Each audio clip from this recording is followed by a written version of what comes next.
Bapak, Ibu, dan saudara-saudara yang berada di rumah masing-masing, selamat sore, salam, Tuhan memberkati kita semua.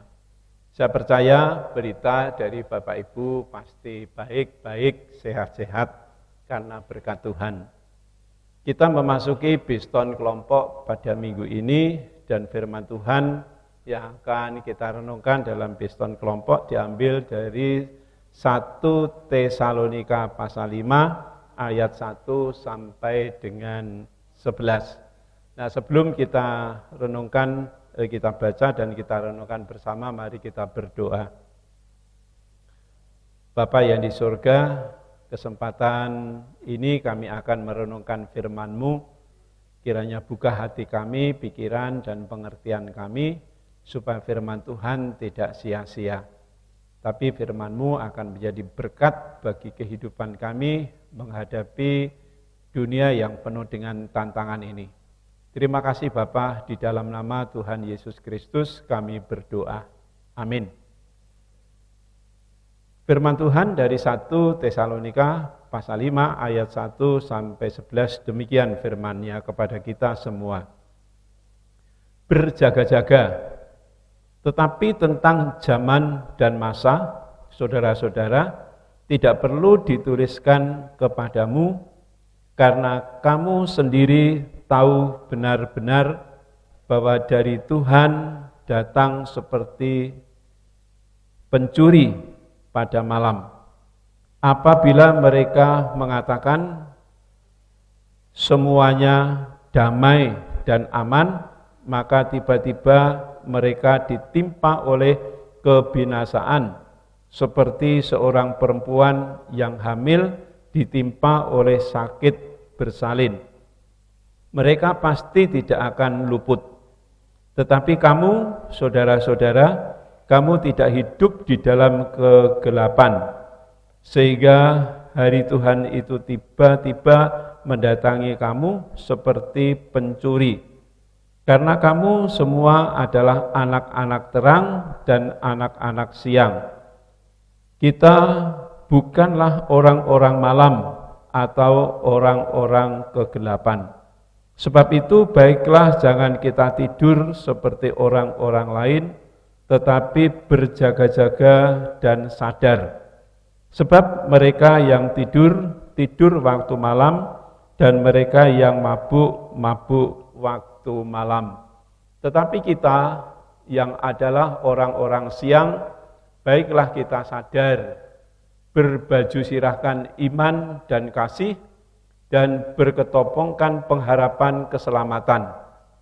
Karena Allah yang tidak menetapkan, saya ulang, karena Allah tidak menetapkan kita untuk ditimpa murka, tetapi untuk beroleh keselamatan oleh Yesus Kristus Tuhan kita, yang sudah mati untuk kita, supaya entah kita berjaga-jaga, entah kita tidur, kita hidup bersama-sama dengan Dia.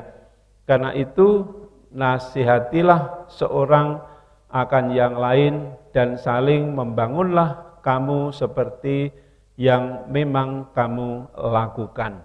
Demikian firman Tuhan kepada kita sekalian, dan berbahagialah kita yang bersedia untuk menerima dalam hidup kita masing-masing. Bapak, Ibu, dan saudara-saudara, yang menjadi pertanyaan favorit saat kita bersama-sama membicarakan hari Tuhan atau hari kedatangan Tuhan yang kedua adalah kapan itu terjadi. Ini suatu pertanyaan yang selalu terjadi, jadi menjadi pertanyaan yang sangat favorit. Bukan pertanyaan apa yang terjadi pada hidup kita, tidak seperti itu. Dan juga tidak suatu pertanyaan apa yang harus kita lakukan atau untuk kita siapkan untuk menyambut kedatangan Tuhan Yesus yang kedua. Bukan pertanyaan-pertanyaan seperti itu. Nah, firman Tuhan ini yang sudah kita baca bersama, Rasul Paulus menegaskan bahwa zaman dan masa tidak perlu dituliskan. Artinya tidak perlu diketahui dan memang tidak ada yang tahu. Yang tahu hanya adalah Bapa yang di surga. Bahkan Rasul Paulus menggambarkan kedatangan Tuhan yang kedua itu atau menjelaskan seperti pencuri pada malam hari. Pencuri tentunya tidak akan memberitahu kalau dia akan mencuri rumah, merampok rumah dan sebagainya. Jadi dengan tiba-tiba datang menjadi pencuri di rumah itu. Oleh karena itu yang penting bagi kita, Bapak Ibu dan Saudara, bukan kapan itu terjadi, tetapi apa yang perlu kita lakukan sebelum itu semuanya terjadi. Jadi kita perlu mempersiapkan itu, hal yang sangat penting bagi kita. Dan Rasul Paulus juga menjelaskan dengan tegas di dalam firman Tuhan yang sudah kita baca, mengingatkan supaya jemaat Tuhan sepanjang zaman termasuk kepada kita sekalian, supaya kita berjaga-jaga mempersiapkan diri untuk menyambut kedatangan Tuhan yang kedua. Nah, bagaimana caranya kita untuk menyambut kedatangan Tuhan yang kedua? Ini nanti ada dua hal yang perlu saya sampaikan melalui firman Tuhan ini, sesuai dengan firman Tuhan yang sudah kita baca. Yang pertama, yaitu secara pribadi atau kita masing-masing. Karena saat nanti kedatangan Tuhan yang kedua, itu kita tidak bisa saling menolong, tidak bisa saling membantu. Bapak Ibu ingat firman Tuhan yang sudah kita renungkan tanggal 8 November kemarin, ada 5 gadis yang bodoh, ada 5 gadis yang bijaksana atau pinter, 5 gadis tidak membawa minyak serep, dan akhirnya pengantin datang, yaitu kedatangan Tuhan yang kedua kali itu, gadis yang bodoh tidak punya minyak, minyaknya habis, tapi minta minyak kepada yang punya cadangan atau minyak cadangan, minyak serep, tapi ternyata tidak boleh. Itu menggambarkan bahwa saat sedemikian rupa waktu untuk saling membantu, saling menolong sudah tidak ada waktunya lagi. Dan waktu untuk melakukan itu adalah saat ini. Saat ini secara pribadi kita masing-masing jangan sampai lengah. Tapi berjaga-jaga itu dalam ayat 6 dijelaskan oleh Rasul Paulus supaya kita berjaga-jaga, kita jangan lengah.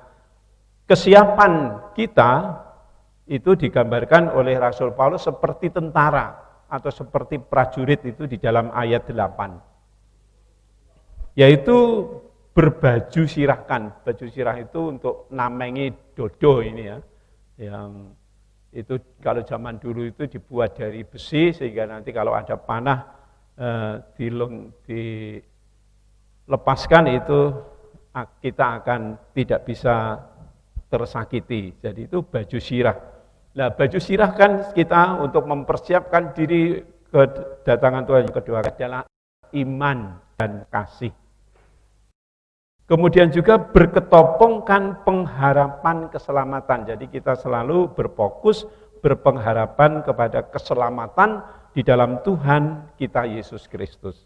Jadi kalau berbaju sirahkan, iman dan kasih, berketopongkan pengharapan, maksudnya Bapak Ibu dan Saudara, aktif melakukan segala aktivitas kita sehari-hari. Jadi waktu menunggu, bukan lalu kita hanya di dalam gereja, kita berdoa, kita hanya membaca. Itu penting. Ke gereja, berdoa, membaca Alkitab, dan sebagainya itu penting. Tetapi tidak hanya seperti itu. Kita aktif melakukan aktivitas kita sehari-hari. Dimanapun kita berada, baik itu di keluarga, di tengah jemaat, maupun di dalam pekerjaan kita, di dalam pergaulan kita, bahkan dimanapun kita berada, dengan kita memelihara iman kita.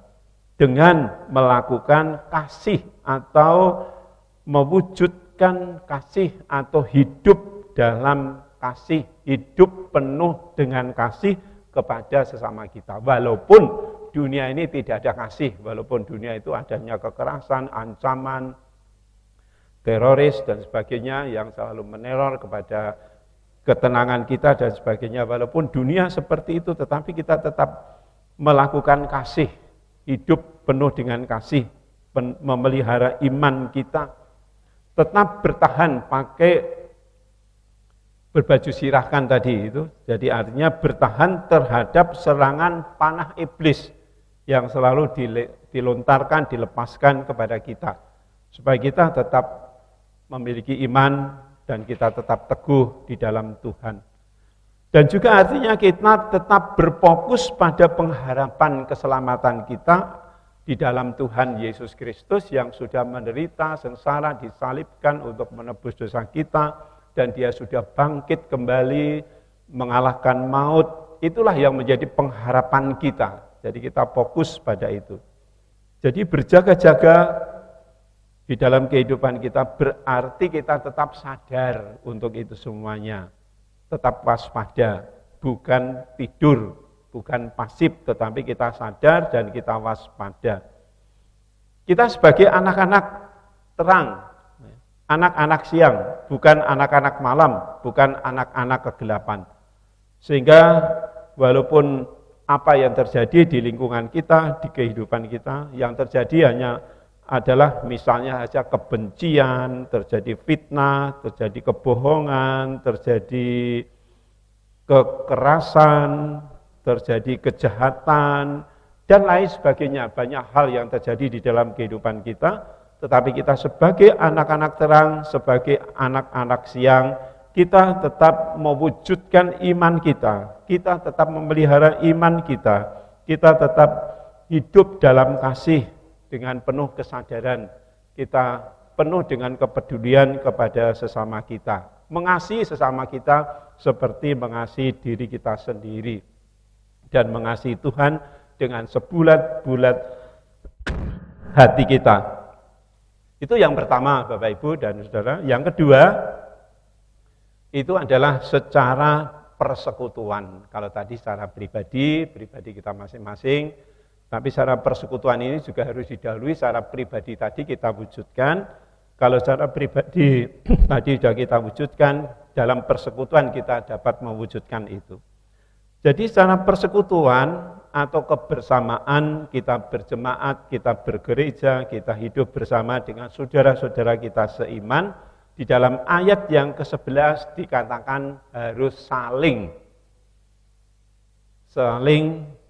menasehati, saling membangun, supaya terjadi pertumbuhan iman dan kedewasaan iman. Jadi ini kita harus saling mempedulikan satu dengan yang lain, saling memperhatikan, saling menasehati, dan sebagainya. Satu sama lain itu kita melakukan seperti itu. Tidak hanya sepihak. Jadi ada interaksi satu dengan yang lain.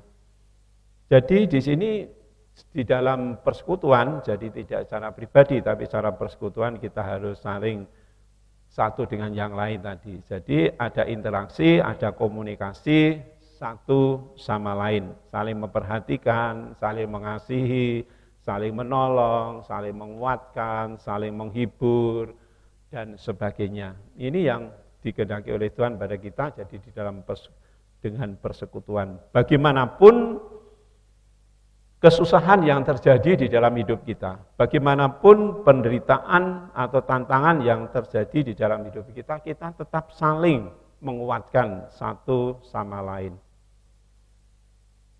Kedatangan hari Tuhan itu dapat menjadi satu murka Tuhan kepada kita, tapi juga bisa menjadi berkat keselamatan bagi kita.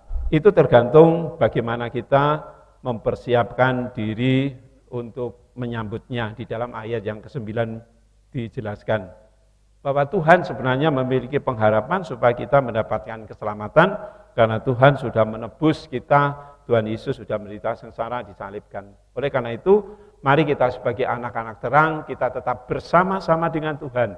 Kita berjaga-jaga, kita sadar di dalam kehidupan kita bahwa kita adalah sebagai anak-anak Tuhan yang harus kita bersama-sama dengan Tuhan. Kita harus berjaga-jaga sampai Tuhan datang kembali. Dengan aktivitas yang kita lakukan sehari-hari, kita menjaga iman dan kita juga tetap menyerahkan hidup kepada Tuhan sepenuhnya ke dalam tangannya, sehingga nanti dengan tiba-tiba kedatangan Tuhan kita sudah siap untuk menyambutnya, dan kita bisa masuk bersama-sama Dia di dalam pesta yang membahagiakan di dalam kerajaannya yang mulia. Bagikan 5 gadis yang bijaksana hari Minggu yang lalu yang sudah kita bicarakan, masuk dalam pesta, artinya pesta di dalam kerajaan surga, masuki kebahagiaan yang tiada bandingnya di dunia ini. Kiranya Tuhan memberkati kita masing-masing. Amin. Mari kita berdoa. Terima kasih Bapak, sedikit renungan firman-Mu pada persekutuan doa minggu ini. Kiranya Roh Kudus yang memeterikan kepada kami masing-masing supaya firman-Mu sungguh-sungguh berguna bagi hidup kami, supaya kami tetap berjaga-jaga untuk mempersiapkan diri menyambut kedatangan-Mu yang tidak kami ketahui kapan waktunya. Biarlah kami selalu siap, selalu berjaga-jaga untuk menyambut kedatangan-Mu, sehingga kami juga dapat bersama-sama di dalam kemuliaan-Mu. Di dalam nama Tuhan Yesus Kristus kami berdoa dan kami mengucap syukur. Amin.